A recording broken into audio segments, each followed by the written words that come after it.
Bapa kami yang penuh kasih, yang mulia, yang agung. Bapa kami hampir di depan tatamu ya hari ini Tuhan. Umat-Mu membawa hati, segenap hati kepadamu ya Tuhan. Biar mata kami tertuju kepadamu ya Tuhan. Tertuju kepada korban Tuhan Yesus salib-Mu ya. Juga Tuhan urapi telinga kami supaya kami hanya mau dan suka mendengar firman-Mu Tuhan. Itu suara-Mu sendiri Tuhan. Juga Tuhan urapi tangan kami ya Tuhan supaya kami berbuat apa yang bisa berkenan kepadamu ya Tuhan. Juga urapi kaki kami ya Tuhan supaya kami ikuti jejak-Mu ya Tuhan Yesus, Gembala yang baik. Sungguh Tuhan sendiri yang katakan anugerah-Mu ya Tuhan cukup bagi kami semua Tuhan. Kami boleh menikmati kehadirat-Mu ya Tuhan. Kami boleh memuliakan nama-Mu ya Tuhan. Itu karena Roh Kudus-Mu yang pimpin kami Tuhan. Roh Kudus penuhi kami hari ini Tuhan. Karena kami tidak berdaya tanpa Engkau Tuhan. Kami tidak bisa melangkah tanpa Engkau Tuhan. Di luar Engkau kami tidak bisa buat apa-apa Tuhan. Karena itu kami begitu suka dalam hadirat-Mu ya Tuhan. Suka dalam bimbingan-Mu sendiri ya Tuhan. Terima kasih untuk janji-Mu yang katakan Engkau tak pernah tinggalkan kami Tuhan. Bahkan Tuhan Yesus sudah memberi nyawa dan darah kepada kami Tuhan. Apa yang kami boleh minta lagi Tuhan. Itu sudah buktikan kasih setia-Mu ya Bapa. Terima kasih Bapa Engkau kumpulkan kami boleh memuji Engkau, menyembah Engkau dan kembalikan semua kemuliaan hanya kepada Raja di atas segala Raja, Tuhan Yesus dan Bapa kami dan Roh Kudus yang tinggal dalam diri kami Tuhan. Terima kasih untuk panggilan-Mu ya Tuhan, kami jadi anak-anak-Mu ya Tuhan. Kami boleh dapat damai dalam hati kami boleh penuh dengan sukacita karena Engkau Tuhan Yesus. Terima kasih untuk memberkati ibadah hari ini Tuhan, dan urapi hamba-Mu yang sampaikan isi hati-Mu ya Bapa. Kami siap untuk mendengar firman-Mu Tuhan, dalam nama Yesus Kristus kami bersyukur berdoa, amin.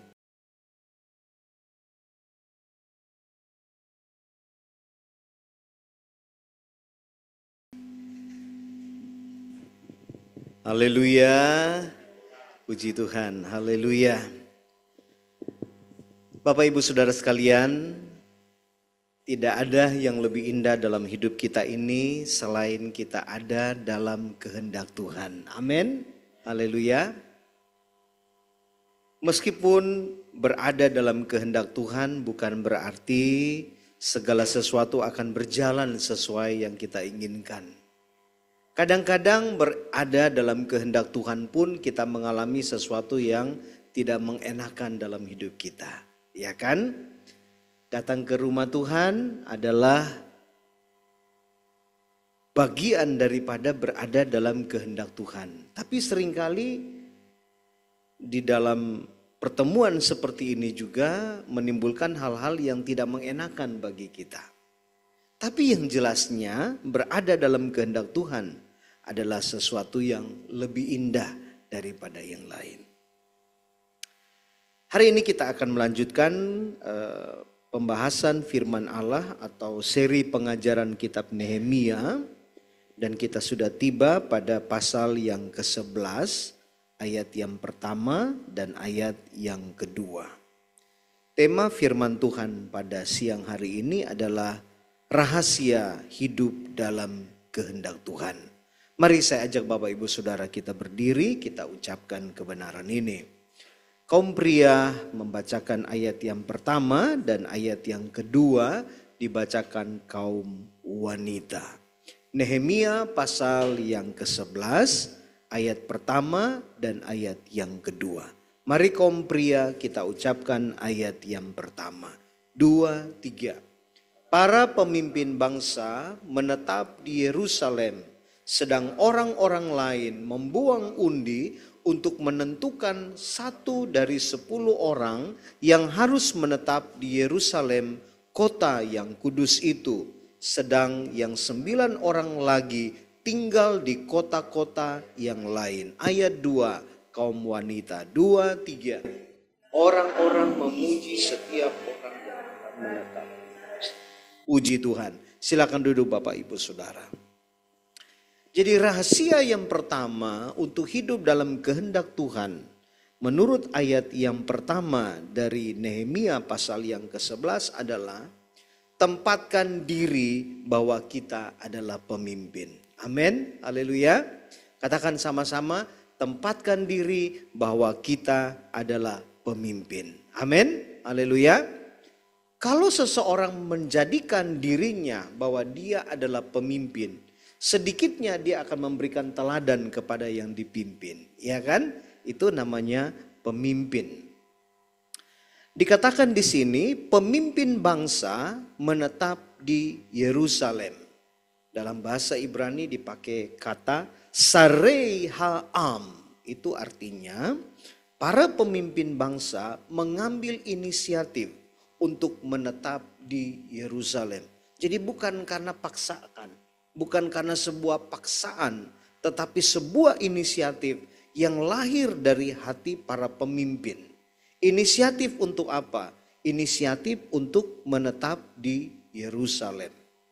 Menjadi pemimpin bukanlah sekedar jabatan atau sebuah kekuasaan. Tapi lebih daripada itu, pemimpin adalah panggilan untuk melayani. Pemimpin adalah panggilan untuk mengorbankan diri dan memikul tanggung jawab yang berat. Seperti yang dikatakan di dalam Markus pasal 10 ayat 45. Yesus sendiri yang berkata bahwa karena anak manusia juga datang bukan untuk dilayani, melainkan untuk melayani dan untuk memberikan nyawanya menjadi tebusan bagi banyak orang. Itu Yesus sendiri yang berkata demikian. Jadi ketika kita mau berjalan di dalam kehendak Tuhan, kita harus taruh dalam diri kita bahwa kita adalah pemimpin. Nah, seorang pemimpin itu dia harus meninggalkan kenyamanan. Seorang pemimpin seringkali harus meninggalkan zona nyaman mereka. Mereka harus siap menghadapi tantangan. Mereka harus siap menghadapi kritik. Bahkan pengorbanan pribadi harus mereka lakukan demi sebuah visi dan misi yang lebih besar. Sebagai pemimpin kita harus berani keluar dari zona nyaman kita. Siap menerima setiap resiko yang terjadi. Mengutamakan kepentingan orang lain di atas kepentingan pribadi. Itulah pemimpin. Pemimpin memikul tanggung jawab. Kepemimpinan membawa tanggung jawab yang besar.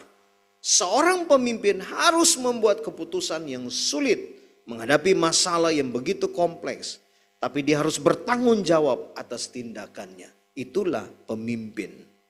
Seperti Nehemia ini, dia memikul tanggung jawab untuk membangun kembali tembok Yerusalem yang runtuh. Kita sudah pelajari itu pada pasal yang kedua dari kitab Nehemia.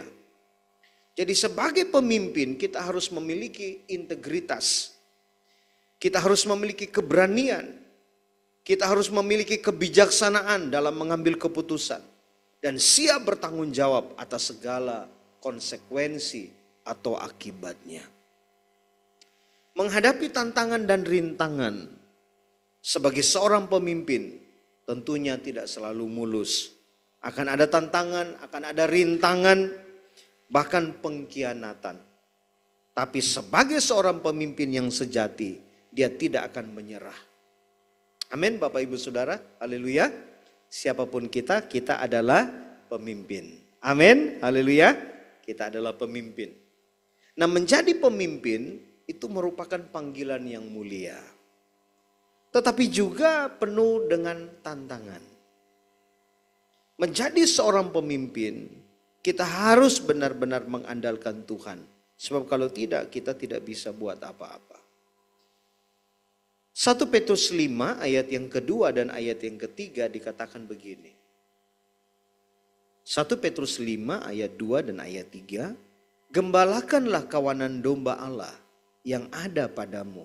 Jangan dengan paksa, tetapi dengan sukarela sesuai dengan kehendak Allah. Dan jangan karena kamu mau mencari keuntungan, tetapi dengan pengabdian diri. Itu pemimpin. Ayat yang ketiga, katakan sama-sama. 1 Petrus 2 ayat 3. 2, 3. Janganlah kamu berbuat seolah-olah kamu mau memerintah atas mereka yang dipercayakan kepadamu. Tetapi hendaklah kamu menjadi teladan bagi kawanan domba itu. Jadi sebagai seorang pemimpin, kita harus menjadi teladan bagi yang kita pimpin. Dulunya Yerusalem adalah ibu kota kerajaan Yehuda. Tapi setelah penyerangan Babel, kota ini menjadi hancur-hancuran. Pada titik inilah sebagai seorang pemimpin, dia harus menempatkan dirinya bahwa dia harus memberikan teladan kepada bangsa yang besar, kepada sekelilingnya. Amsal pasal yang ke-11 ayat 14 dikatakan, jikalau tidak ada pemimpin, jatuhlah bangsa. Tetapi jikalau penasehat banyak, keselamatan ada. Jadi ketika kita menempatkan diri kita bahwa kita adalah pemimpin, maka kita harus targetkan apa yang harus kita lakukan bagi orang-orang di sekeliling kita. Sedikitnya kita menjadi teladan bagi sekeliling kita. Teladan dalam banyak hal. Kita lihat di zaman seperti ini, kadang-kadang untuk melakukan sesuatu, kita tidak perlu melakukan hal-hal yang terlalu besar baru kemudian kita akan disorot. Tapi melakukan hal-hal yang kecil itu berdampak besar. Tadi pagi ketika sebelum kami berangkat ke ibadah, saya ada tugas di Jakarta Pusat dan kemudian saya harus turunin dulu istri di sini. Tapi kami makan, lalu kemudian istri saya sempat cerita sebuah kejadian kepada anak dan dia dengar dengan baik. Istri saya cerita sebuah kejadian ketika seseorang dia pergi melamar kerja. Dia pergi melamar kerja dan waktu dia datang dari halaman depan dia sudah ketemu ada selang yang mengeluarkan air tapi tidak pada tempatnya. Si orang yang mau melamar kerjaan ini waktu dia lihat hal itu, dia langsung pindahin. Padahal sekian banyak orang sudah lewat. Mereka nggak ngurus dengan selang itu. Tapi orang ini dia pindahin selang itu ke tempat ada tanaman. Jadi air tidak terbuang percuma. Dia jalan lagi sampai ke dalam, dia lihat itu tempat yang tidak membutuhkan lampu. Tapi kenapa lampu masih nyala? Dia matikan lampu itu. Dia lihat orang lain pada ngantri, ada yang dapat tempat duduk. Tapi dia inisiatif, dia lihat ada orang yang lebih layak. Dia persilahkan orang itu duduk di situ. Dia berdiri. Pokoknya dia melakukan apa saja. Yang dia rasa harus dia lakukan. Meskipun hal-hal yang kecil. Sehingga kemudian pada yang lain dipanggil masuk, kemudian mereka keluar seperti biasa, tunggu antrian untuk diinterview, untuk diwawancarai. Tiba giliran orang ini. Waktu dia masuk, dia langsung dikasih ucapan selamat. Selamat ya, Anda diterima untuk bekerja di tempat ini. Dia heran, loh kenapa saya tidak seperti yang lain? Saya lihat yang lain antri begitu lama, mereka masuk ke ruangan, diinterview lama sekali. Tapi saya masuk, saya dipersilakan cepat keluar karena saya sudah diterima di pekerjaan ini. Lalu dia bertanya, kenapa saya kok berbeda dengan yang lain? Yang lain kok memakan waktu begitu lama, harus wawancara ini. Saya kok tidak? Lalu kemudian dia diberikan jawaban bahwa dari kamu masuk ke tempat ini, CCTV sudah mengkonfirmasi siapa Anda sesungguhnya. Wah, Luar biasa ya. Jadi rupanya tindakan-tindakan kecil yang kita lakukan itu berdampak besar kepada kehidupan kita. Marilah kita tempatkan bahwa ada yang bisa kita kerjakan sebagai seorang pemimpin. Saya kalau pulang dari mana-mana, lihat rumah, kok tidak seperti yang diinginkan. Bisa jadi anak-anak main, mereka berantakan. Kita kan nggak suka begitu. Oke, kalau harus menunggu mereka lagi, mereka selesaikan. Kadang-kadang mau nggak mau kita cepat-cepat selesaikan. Kadang-kadang kita harus mengajarkan mereka, jadi tunggu sebentar. Ya nggak apa-apa. Tapi namanya pemimpin, kita bertanggung jawab. Terhadap rumah kita, terhadap gereja kita, terhadap pekerjaan kita bertanggung jawab. Kalau kita merasa gereja ini adalah kepunyaan kita bersama, kita sebagai seorang pemimpin, kita lihat apa yang masih kurang, kita kerjakan. Itulah pemimpin. Mari kita lihat Lukas pasal 24 ayat 24 dan 25. Kaum pria baca ayat 24. Dan ayat 25 dibacakan kaum wanita. Lukas pasal 22 mulai ayat 24. 23. Terjadilah juga pertengkaran di antara murid-murid Yesus. Siapakah yang dapat dianggap terbesar di antara mereka? Ayat 25, Lukas 22. Kaum wanita. 2, 3. Yesus berkata kepada mereka, raja-raja bangsa memerintah rakyat mereka, dan orang-orang yang menjalankan kuasa atas mereka disebut pelindung-pelindung. Nah ini Bapak Ibu Saudara. Jadi kita lihat di sini ayat 25 dikatakan raja-raja bangsa-bangsa memerintah rakyat mereka dan orang-orang yang menjalankan kuasa atas mereka disebut pelindung-pelindung. Terjemahan lain bilang, Yesus berkata kepada mereka, raja-raja bangsa yang tidak mengenal Allah menindas rakyatnya. Ya, saudara perhatikan baik-baik.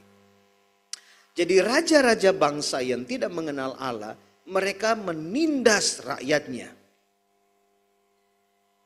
Dan rakyat yang ditindas itu mau tidak mau harus menurut. Itu yang terjadi dalam dunia. Pemimpin menggunakan kekuasaannya untuk menindas orang. Itulah manusia duniawi. Itulah sistem yang diberlakukan di dalam dunia ini. Dan rakyat yang ditindas, mereka mau tidak mau mereka harus menurut. Tapi berbeda dengan apa yang Yesus ajarkan. Ayat 26, mari kita ucapkan sama-sama. 2, 3. Tetapi kamu tidaklah demikian. Melainkan yang terbesar di antara kamu hendaklah menjadi sebagai yang paling muda dan pemimpin sebagai pelayan. Nah ini Bapak Ibu Saudara. Ayat 27, 2, 3. Sebab siapakah yang lebih besar? Yang duduk makan atau yang melayani? Bukankah dia yang duduk makan? Tetapi aku ada di tengah-tengah kamu sebagai pelayan. Nah, Yesus memberikan contoh dirinya. Orang yang hebat di dunia ini dilayani. Dia pemimpin besar, dia dilayani sama bawahannya. Tapi Yesus memberikan satu teladan yang luar biasa. Bayangkan, dia basuh kaki murid-muridnya. Membasuh kaki murid-murid adalah pekerjaan dari seorang pelayan. Yesus tunjukkan teladan. Dia yang membasuh kaki murid-murid. Jadi ketika kita menempatkan diri kita bahwa kita adalah pemimpin, maka kita harus melayani. Itulah pemimpin menurut versi Alkitab. Jadi kita bukan menjadi pemimpin yang menurut kata dunia, tapi kita menjadi pemimpin alias kita melayani. Haleluya. Itu poin yang pertama. Jadi sekali lagi tema firman adalah rahasia hidup dalam kehendak Tuhan.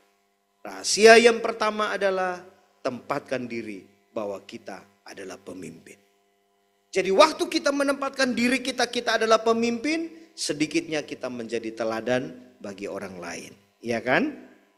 Kadang-kadang kita harus malu ketika kita ada di tempat yang umum, lalu kemudian kita adalah anak-anak Tuhan Yesus, tapi kemudian cara bicara kita berbeda dengan cara bicara orang-orang duniawi ini. Kita harus malu untuk hal itu.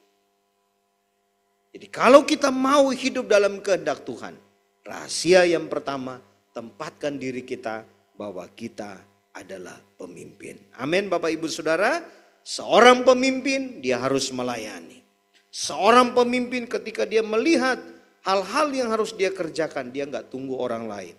Tapi dia harus mengambil andil di dalam menuntaskan pekerjaan itu. Itulah seorang pemimpin. Walaupun tantangannya banyak. Sistem dunia yang sudah hancur ini kadang-kadang ketika kita mainkan peran ini kita akan diketawain orang. Oh, kamu kan pemimpin. Kenapa kamu kerjakan begitu? Itu kan bukan bagian kamu. Tapi kalau kita belajar, kita sebagai seorang pemimpin menurut kehendak Tuhan, maka kita harus melayani.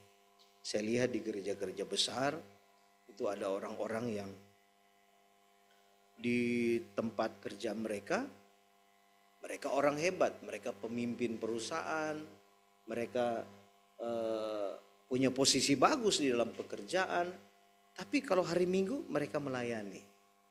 Itu angkat kantong kolekte, ya kan?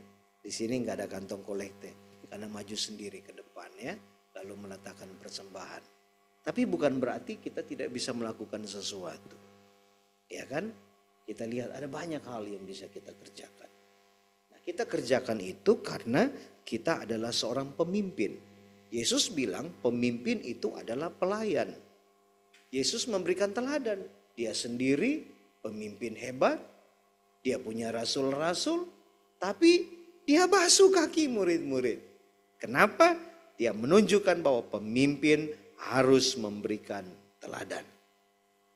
Lalu yang kedua, rahasia yang kedua, hidup dalam kehendak Tuhan adalah, ayat yang kedua dikatakan, sedang orang-orang lain membuang undi untuk menentukan 1 dari 10 orang yang harus menetap di Yerusalem.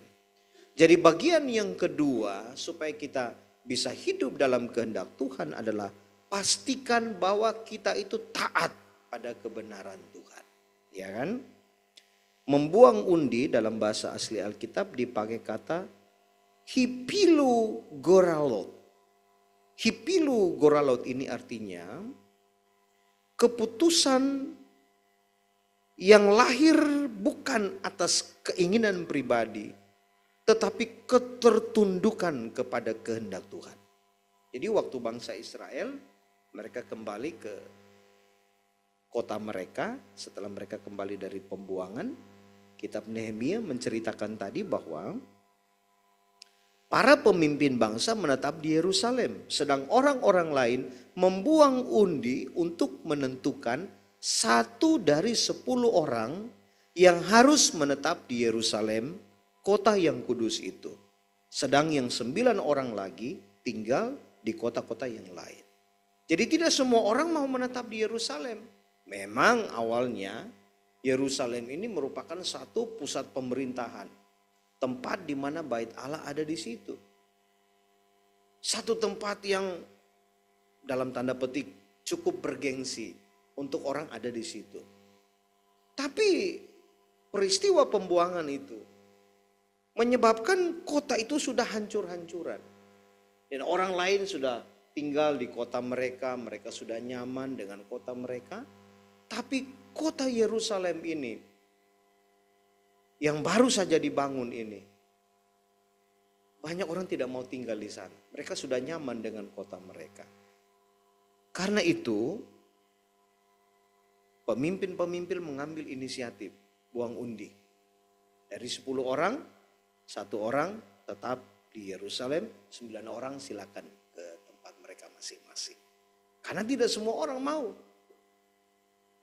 Nah, membuang undi di sini itu hanya untuk menyatakan bahwa mereka pun tidak mau kalau itu bukan kehendak Tuhan. Ya kan? Seperti kita sudah nyaman di Jakarta, kita sudah tinggal di Jakarta. Kita punya keluarga, kita punya rumah, kita punya usaha, kita punya pelayanan ada di Jakarta. Lalu satu saat disuruh pindah ke tempat yang lain. Kalau itu bukan kehendak Tuhan, tidak mudah kita akan pergi. Bisa bilang amin? Tapi kalau itu kehendak Tuhan, mau nggak mau kita harus pergi. Tapi untuk mengetahui kehendak Tuhan, pada zaman itu orang harus membuang undi. Ya, membuang undi untuk memastikan apakah itu kehendak Tuhan. Sebab kalau bukan kehendak Tuhan, orang juga tidak mau. Jadi pada bagian yang kedua ini, kalau kita mau ada dalam kehendak Tuhan, maka pastikan bahwa kita taat kepada kebenaran Tuhan. Amin. Haleluya. Penting sekali untuk taat pada kebenaran. Kalau itu bukan kebenaran Tuhan, jangan taat untuk hal itu. Tapi untuk sebuah kebenaran, kita harus taat. Membuang undi menunjukkan bahwa keputusan untuk menetap di Yerusalem tidak didasarkan pada keinginan pribadi, tetapi kepada kehendak Tuhan. Rela untuk menetap di Yerusalem, asal itu kehendak Tuhan. Orang-orang yang diundi ini, mereka menunjukkan ketaatan mereka. Mereka menunjukkan kerelaan mereka untuk tinggal di Yerusalem. Meskipun gak sesuai dengan keinginan pribadi. Tadi saya sudah bilang kan, kota Yerusalem itu sudah dibangun tapi penduduknya masih sedikit. Ancaman dari luar itu begitu banyak. Serangan datang bertubi-tubi. Kalau orangnya cuma sedikit, gimana mereka bisa menghadapi serangan? Jadi keinginan pribadi mereka harus lawan. Nah ini Bapak Ibu Saudara. Apa aplikasi dalam kehidupan kita ini? Kita ada di zaman yang semakin hari semakin sulit. Firman Tuhan hari Sabtu kemarin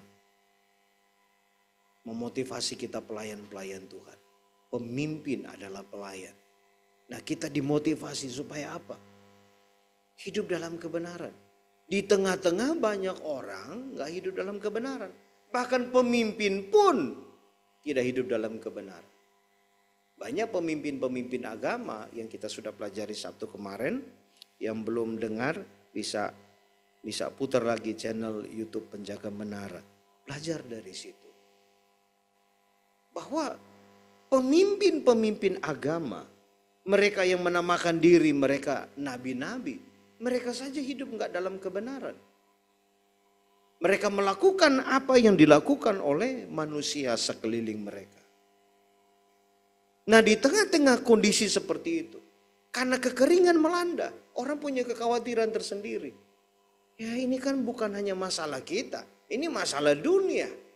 Mungkin kalau kita mau pikirkan dengan apa yang sedang terjadi di hari-hari ini. Karena hari-hari ini media lagi gencar untuk memberitakan tentang ekonomi negara kita.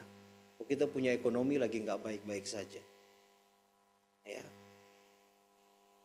Dan bukan hanya kita saja, tapi seluruh dunia mengalami ancaman yang sama. Bagaimana Tuhan menciptakan kita untuk kita bekerja, mengelola pekerjaan, mengelola Taman Eden, mengelola dunia sekeliling kita. Kita harus bekerja, tapi di zaman seperti ini, orang sudah sekolah bagus-bagus, sudah menyelesaikan S1-nya, S2-nya, tapi giliran lamar ke sana kemari nggak dapat pekerjaan. Maka banyak yang banting setir.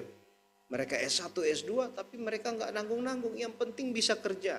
Jadi asisten rumah tangga juga oke, jadi driver juga oke. Yang penting mereka bisa kerja. Coba saudara pikirkan ini. Begitu banyak pengeluaran untuk pendidikan sudah selesai, sudah sekian banyak pengeluaran, tapi kemudian kerja nggak ada. Gimana itu? Karena pekerjaannya diganti sama AI. Apa yang kita nggak bisa? Kita sudah coba lakukan, sekarang dengan mudahnya AI memainkan perannya. Orang mau apa saja, AI pandu, selesai. Kita mau ke sini aja, kita dipandu. Ya, nggak tahu tempat, kita mau pergi kemana-mana, bisa dipandu. Kita belum pernah pergi ke satu tempat, kita tinggal tanya aja sama AI. Dia kasih tahu kita apa yang harus kita siapkan. Iklimnya di sana dia kasih tahu, cuaca di sana dia kasih tahu, apa-apa saja yang perlu kita persiapkan, dia kasih tahu semua. Dulu orang pakai pemandu wisata, sekarang dipandu AI, semuanya jalan. Apa pekerjaan yang tidak bisa dikerjakannya? Jadi pekerjaan orang hilang, itu yang menyebabkan stres. Nah, dalam menghadapi kondisi seperti ini, pertanyaannya, masih adakah harapan bagi kita untuk bisa punya kerja? Masih ada. Haleluya. Ada satu lagu bilang begini, ada banyak kerja buat Tuhan Yesus. Ada banyak kerja kalau mau. Kita enggak pernah kehabisan pekerjaan. Amin. Haleluya. Kita enggak bakal dibiarkan nganggur. Ada yang bisa kita kerjakan. Asal pastikan kita tetap taat pada kebenaran. Haleluya. Kalau enggak taat pada kebenaran, siapapun dia, pendeta sekalipun, kalau enggak taat pada kebenaran, itu akan habis semua, akan sirna semuanya. Siapapun dia, pemimpin hebat seperti apapun, kalau enggak tunduk kepada kebenaran tertinggi ini, jadi kacau balau. Tapi orang yang taat pada kebenaran Tuhan, dia tetap dipelihara, dia tetap dijaga, dia tetap diberkati Tuhan. Amin. Haleluya. Tuhan tolong kita semua. Nah, yang terakhir, rahasia yang ketiga dari ada dalam kehendak Tuhan. Nehemia pasal yang ke-11 ayat yang kedua. Baca kembali sama-sama. 2, 3. Orang-orang memuji setiap orang yang rela menetap di Yerusalem. Jadi yang ketiga dari ada dalam kehendak Tuhan adalah pastikan bahwa bukan kita yang memuji diri kita, tapi biarlah orang lain yang memuji. Amin. Sudah jelas ketika orang rela untuk taat pada kehendak Tuhan, akan ada pujian, akan ada apresiasi. Ya, Nehemia 11 ayat 2 berkata, orang-orang memuji setiap orang yang rela menetap di Yerusalem. Haleluya. Jadi ketika kita tunduk kepada kehendak Tuhan, kita rela untuk melakukan kehendak Tuhan, enggak usah kita yang memuji diri kita. Orang pasti akan memuji kita. Amsal 27 ayat pertama dan kedua berkata, janganlah memuji diri karena esok hari, karena engkau tidak tahu apa yang akan terjadi hari itu. Biarlah orang lain memuji engkau dan bukan mulutmu. Orang yang tidak kau kenal dan bukan bibirmu sendiri. Jadi Amsal memberikan nasihat bahwa mungkin kita punya planning untuk hari depan kita, untuk hari esok kita. Tapi jangan pernah memuji diri kita sendiri. Jangan pernah targetkan untuk kita memuji diri kita. Biar orang lain yang memuji kita. Lalu bagian kita apa? Bagian kita kerjakan saja tanggung jawab kita. Kembali pada poin yang pertama.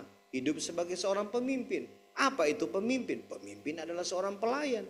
Jadi kalau kita mau dipuji, layani Tuhan dengan sungguh-sungguh. Amin. Kalau kita mau dipuji, kita mau mendapatkan berkat, kita mau mendapatkan apresiasi, layani Tuhan dan pekerjaannya sungguh-sungguh. Haleluya. Kita yang akan menikmati hasilnya. Kalau kita kerja di perusahaan tertentu tempat kita bekerja. Kita kerja sungguh-sungguh dengan gak sungguh-sungguh, itu ada sekian pasang mata yang akan melihat. Zaman yang sudah canggih ini, semua dikontrol sama sistem. Ketika kita nabrak sistem itu, ketahuan kita gak sungguh-sungguh. Ketahuan kita main-main. Tapi di hadapan Tuhan, Tuhan lebih tahu persis hati kita. Tuhan lebih tahu persis apa yang kita sudah kerjakan. Kalau kita kerjakan dengan sungguh-sungguh, maka pujian itu akan datang. Orang-orang memuji setiap orang yang rela menetap di Yerusalem. Tapi bahasa Ibrani pakai kata faifareku. Faifareku ini dari akar kata barak. Jadi ini memiliki makna dasar memberkati. Sehingga ayat ini berbunyi, orang-orang memberkati setiap orang yang rela menetap di Yerusalem. Orang-orang memberkati setiap orang yang mau melayani. Setiap orang yang mau berinisiatif. Seorang yang mau rela untuk melakukan kebenaran. Seorang yang mau taat pasti akan diberkati. Haleluya. Siapa di antara kita yang mau diberkati Tuhan? Bisa angkat tangannya. Haleluya. 1, 2, 3, 4, 5, 6. Wah, semua mau diberkati Tuhan. Haleluya. Puji Tuhan. Kalau kita mau diberkati Tuhan, harus menjadi orang yang rela. Rela untuk hidup dalam kebenaran. Rela untuk melayani. Rela untuk melakukan apa saja, yang penting Tuhan dipermuliakan. Amin. Haleluya. Orang mau bilang itu kan kerjaannya pembantu. Enggak apa-apa. Daripada enggak ada pekerjaan, aku kerja. Biarpun kecil, enggak apa-apa. Orang bilang kamu, oh jebolan luar negeri, kok kerja gitu, gaji cuman segitu. Enggak apa-apa. Jadikan itu batu loncatan. Amin. Kerja saja, lakukan saja. Pada waktunya kita akan diberkati. Esra 1 ayat 1 sampai 4 dikatakan begini. Pada tahun pertama zaman Kores, raja negeri Persia, Tuhan menggerakkan hati Kores, raja Persia itu, untuk menggenapkan firman yang diucapkan oleh Yeremia. Sehingga disiarkan di seluruh kerajaan Kores secara lisan dan tulisan pengumuman ini. Beginilah perintah Kores, raja Persia. Segala kerajaan di bumi telah dikaruniakan kepadaku oleh Tuhan, Allah semesta langit. Ia menugaskan aku untuk mendirikan rumah baginya di Yerusalem yang terletak di Yehuda. Siapa di antara kamu termasuk umatnya, Allahnya menyertainya, biarlah ia berangkat pulang ke Yerusalem yang terletak di Yehuda dan mendirikan rumah Tuhan Allah Israel, yakni Allah yang diam di Yerusalem. Ayat 4 kita baca sama-sama. Esra 1 ayat 4. 2, 3. Dan setiap orang yang tertinggal dimanapun ia ada sebagai pendatang harus disokong oleh penduduk setempat dengan perak, emas, harta benda, dan ternak, di samping persembahan sukarela bagi rumah Allah yang ada di Yerusalem. Jadi kalau kita tunduk, kita taat, ini bangsa Israel, mereka akan dibuang ke Babel. Pada waktu itu muncul nabi-nabi yang lain. Oh, kalian gak lama-lama di sini. Tuhan itu kan pemurah dan pengasih. Sebentar lagi kalian akan kembali. Tapi hamba Tuhan yang benar-benar utusan Tuhan, dia bilang enggak. Kita tinggal di sini lama. Masih 70 tahun kita ada di sini. Karena itu kerja, bangun rumah. Ada kesempatan kalian bisa bangun rumah di sini. Ada kesempatan kalian bisa mengukir prestasi, ukirlah prestasi dengan baik. Pokoknya kerja sungguh-sungguh. Dan mereka kerja sungguh-sungguh. Bangun bukan untuk mereka. Tapi firman Tuhan datang, dimanapun kamu berada, dimanapun aku buang, usahakan kesejahteraan kota. Kerja sungguh-sungguh. Oh, mereka kerja sungguh-sungguh. Dan waktunya mereka kembali, tuh lihat itu. Mereka dapat barak, mereka dapat berkat. Berkat orang-orang sokong mereka. Bahkan Kores sendiri raja kafir dipakai Tuhan, digerakkan hatinya memberkati bangsanya, memberkati bangsa Israel. Haleluya. Dunia ini kan cuman sementara kan. Tempat kita tinggal tapi nggak permanen. Biarpun kita bangun rumah kita bagus seperti apa, itu bukan rumah permanen. Karena nanti satu saat akan dibongkar. Peristiwa alam datang, gempa bumi aja rusakin semua. Tapi ada rumah permanen kita, sorga yang kekal. Haleluya. Karena itu pastikan bahwa kita mau membangun rumah yang permanen ini. Kerjakan sungguh-sungguh. Apa yang bisa kita kerja dari sekarang. Jangan, oh itu kan nggak dilihat pemimpin. Enggak, kita pemimpin. Mungkin kita kerja hal-hal yang orang-orang pada sibuk. Datang ke kantor masih pagi-pagi, kantor belum buka, yang lain belum datang, dia asik main game. Enggak, kita pemimpin. Kita lihat apa yang bisa kita kerjakan. Walaupun sudah ada cleaning service, sudah ada yang lain, tapi kita bisa ambil bagian apa yang bisa kita kerjakan. Sedikitnya kita sampai gak ada kerjakan, gak ada pekerjaan hari itu. Maksudnya orang-orang belum memulai, tapi kita sampai lebih duluan. Kita ambil waktu, kita berdoa. Sebutin nama bos kita, ya kan? Sebutin nama pemimpin-pemimpin kita. Sebutin nama orang-orang. Apalagi saudara sudah dengar curhat, mereka sedang ada dalam keadaan yang tidak enak, tidak baik-baik saja. Ambil waktu doakan bagi mereka. Itu adalah pemimpin. Haleluya. Kerjakan apa yang mungkin gak dilihat orang. Tapi kita pemimpin, kita adalah pelayan. Maka kita kerjakan pasti pada waktunya. Firman Tuhan bilang, Tuhan akan memberkati kita. Tuhan akan memakai. Bahkan Kores pun dipakai Tuhan. Tuhan akan pakai orang-orang lain untuk memberkati kita. Ini sebentar lagi kan Lebaran. Ini sudah musimnya. Asisten rumah tangga pulang-pulang kampung. Itu mereka yang kerja sungguh-sungguh. Sudah dapat THR, ada lagi bonus-bonus yang lain. Karena mereka sungguh-sungguh. Saudara-saudara yang bekerja di perusahaan tertentu, ada waktunya penghitungan bonus buat saudara. Satu hari saya pergi melayani di sebuah kantor, saya dikasih pokok doa. Pak Pendeta tolong doakan supaya bonus kantor diberikan secara adil. Ya kan? Bagaimana bisa adil? Bos lihat siapa yang punya kinerja baik. Kita rajin berdoa, tapi kita punya pekerjaan gak bagus, asal-asalan. Bos dunia lihat hal itu. Sebaliknya, kita kerjakan sungguh-sungguh. Walaupun bos dunia tidak melihat, bahkan ada orang sana bilang cari tulang, cari muka, curi tulang. Tulang orang dicuri, bukan itu maksudnya. Ya, cari muka supaya dia yang kerja, padahal bukan dia yang kerja.